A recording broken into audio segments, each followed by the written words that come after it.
Bismillahirrahmanirrahim. Assalamualaikum warahmatullahi wabarakatuh. Bismillahirrahmanirrahim. Alhamdulillahirabbil alamin wa bihi nasta'inu ala umurid dunya waddin. Wassalatu wassalamu ala asrafil anbiya'i wal mursalin wa ala alihi wa ashabihi ajmain. Amma ba'd.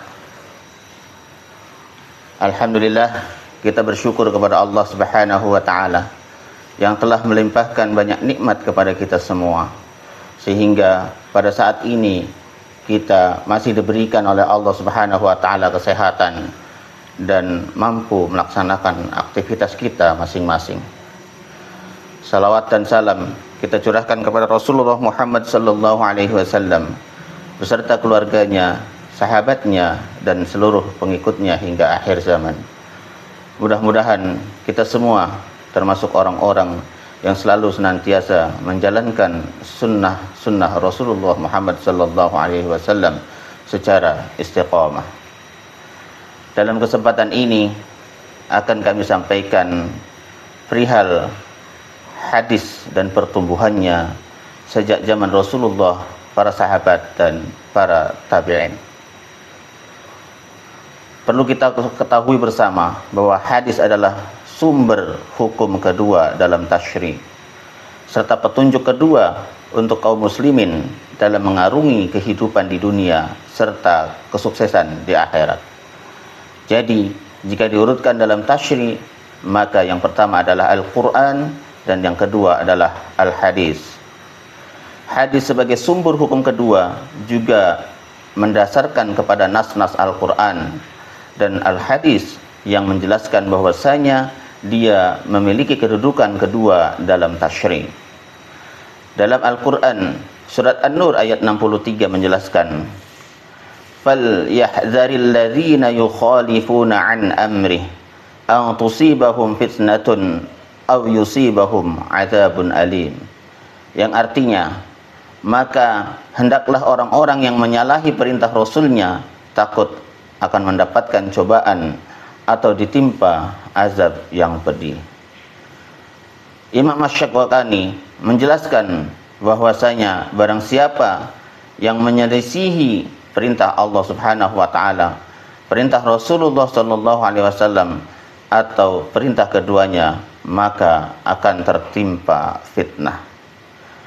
Kemudian yang kedua adalah kisah Rasulullah sallallahu alaihi wasallam ketika mengutus Mu'adz bin Jabal ke Yaman, yang artinya ketika Rasulullah sallallahu alaihi wasallam mengutus Mu'adz ke Yaman, maka Mu'adz ditanya, dengan apa nanti kamu menyelesaikan perkara di tengah masyarakat?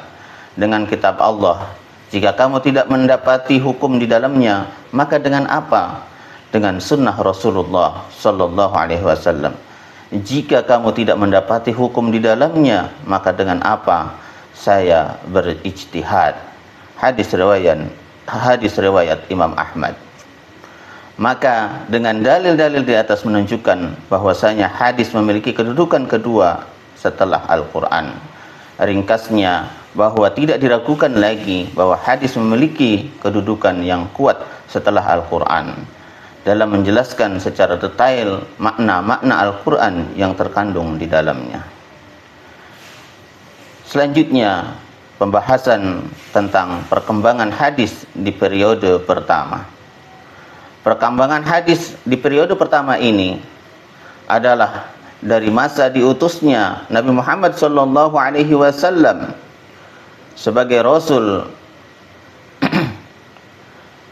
pada umur 40 tahun pada tahun 611 Masehi, 13 sebelum Hijriah, hingga wafatnya beliau pada tahun 11 Hijriah. Pada masa ini para sahabat sangat semangat sekali menuntut ilmu serta mendatangi majelis-majelis ilmu Rasulullah Muhammad sallallahu alaihi wasallam. Segala sesuatu yang berdasarkan perkataan, perbuatan, persetujuan serta sifat-sifat yang berlandaskan adab dan perawakan tubuh, maka akan senantiasa diperhatikan dan dihafal oleh para sahabat, karena mereka meyakini bahwasanya itu adalah ilmu yang harus mereka jaga dan diwariskan kepada generasi berikutnya. Para sahabat ini adalah mereka yang bertemu Nabi Muhammad SAW. Mereka beriman kepadanya dan wafat dalam keadaan Islam. Metode dakwah atau penyampaian hadis di masa Rasulullah adalah sebagai berikut. Yang pertama, kejadian atau peristiwa yang terjadi terhadap Rasulullah SAW, kemudian beliau SAW menjelaskan hukumnya kepada para sahabat. Kemudian yang kedua, kejadian atau peristiwa yang terjadi di masyarakat Muslim, kemudian mereka bertanya, lalu Rasulullah SAW memberikan fatwa. Kemudian yang ketiga, kejadian atau peristiwa yang terjadi dalam hal-hal yang bersifat ibadah mahdhah seperti gerakan wudu, salat, umrah, haji, dan lain-lainnya. Pada masa tersebut, para sahabat menerima atau mendengarkan hadis dari Rasulullah SAW melalui berbagai cara, yaitu mendengar secara lisan, mendengar secara langsung dari Nabi Muhammad SAW. Yang kedua, menerima hadis dari sesama sahabat yang telah menerima dari Rasulullah Muhammad SAW. Dan yang ketiga, menyuruh seorang sahabat untuk bertanya kepada Nabi Muhammad SAW. Dalam masa ini, para sahabat berbeda-beda dalam jumlah menerima hadis Nabi Muhammad SAW disebabkan karena latar belakang mereka yang berbeda-beda seperti tempat tinggal, pekerjaan, kesibukan, dan lain sebagainya. Maka dari itu, perolehan jumlah hadis di antara mereka sangatlah berbeda antara satu dengan yang lainnya. Diriwayatkan oleh Ibnu Jauzi dalam kitabnya yaitu Talqih Fuhum Ahli Athar bahwa ada 7 sahabat yang banyak meriwayatkan hadis, yaitu yang pertama adalah Abu Hurairah sebanyak 5.374 hadis. Kemudian yang kedua Ibnu Umar ada 2.630 hadis. Kemudian Anas bin Malik 2.286 hadis. Kemudian Aisyah radhiyallahu anha yaitu 2.210 hadis. Kemudian Ibnu Abbas 1.660 hadis. Kemudian Jabir bin Abdullah sebanyak 1.540 hadis.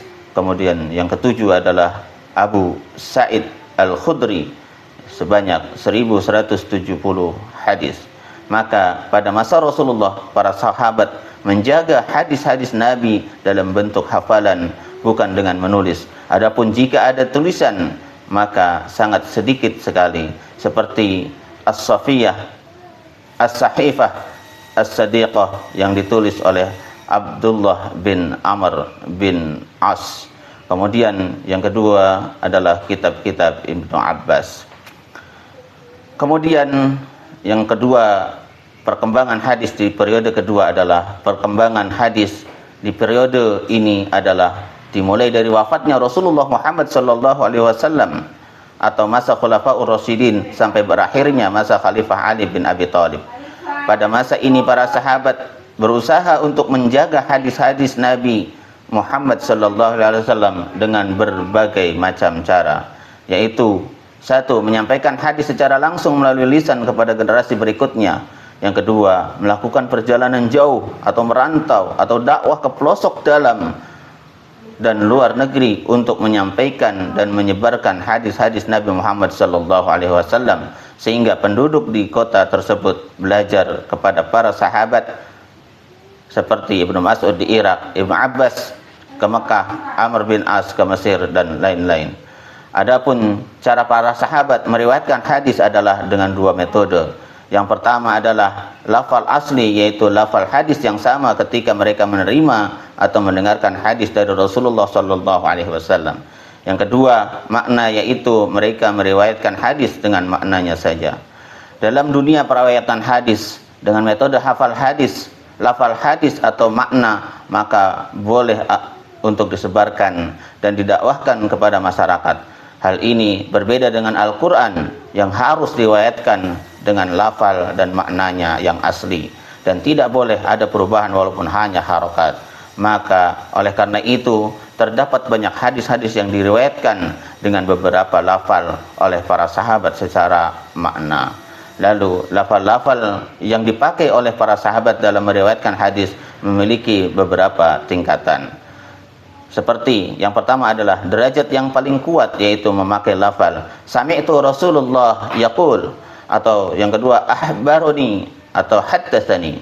Kemudian derajat yang kedua adalah bersabda Rasulullah sallallahu alaihi wasallam, kemudian telah mengabarkan Rasulullah sallallahu alaihi wasallam, kemudian telah bercerita Rasulullah sallallahu alaihi wasallam. Kemudian derajat ketiga adalah Rasulullah sallallahu alaihi wasallam memberikan perintah, kemudian Rasulullah sallallahu alaihi wasallam melarang. Yang keempat, derajat keempat adalah dengan kami diperintahkan oleh Rasulullah sallallahu alaihi wasallam, kemudian kami dilarang oleh Rasulullah Muhammad sallallahu alaihi wasallam. Dan yang kelima, derajat kelima adalah dengan kami para sahabat berbuat begini, begitu, dan lain sebagainya. Kemudian perkembangan hadis di periode ketiga.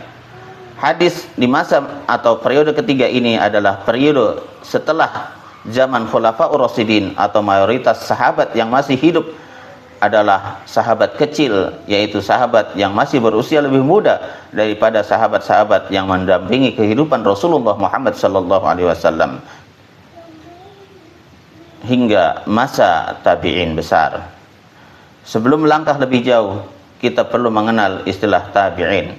Imam Asy-Syafi'i dalam kitabnya Tadribur Rawi atau Tadribu Ar-Rawi menjelaskan bahwasanya tabi'in itu adalah orang-orang yang berjumpa dengan sahabat dalam keadaan muslim serta wafat juga dalam keadaan muslim. Disebabkan sanad adalah salah satu elemen penting sebuah hadis, maka mengenal hadis generasi tabi'in ini, cara penyandaran hadis mereka kepada Nabi maupun generasi sahabat menjadi patut dicermati. Nabi Muhammad dan generasi sahabat yang notabene menjumpai beliau dan mengamalkan Islam sebagaimana mereka ketahui sendiri dari Nabi, adalah rujukan berislam generasi setelahnya. Ajaran-ajaran Nabi yang tercatat dalam hadis mesti dilakukan penelusuran riwayat demi mengetahui keabsahannya. Ulama hadis dan sejarah menilai pentingnya membagi kelompok generasi sahabat tabi'in dan generasi setelahnya. Salah satunya sebagai cara menilai kesahihan suatu hadis, baik segi ketersambungan sanad atau pribadi perawinya. Pakar rijalul hadis atau biografi perawi membuat klasifikasi tentang tabi'in ini. Secara garis besar, pembagian tabi'in ini dibagi menjadi generasi tabi'in tua atau akbarut tabi'in dan generasi tabi'in yang lebih muda, sigharut tabi'in. Salah satunya berdasarkan kedekatan dengan masa Nabi Muhammad sallallahu alaihi wasallam.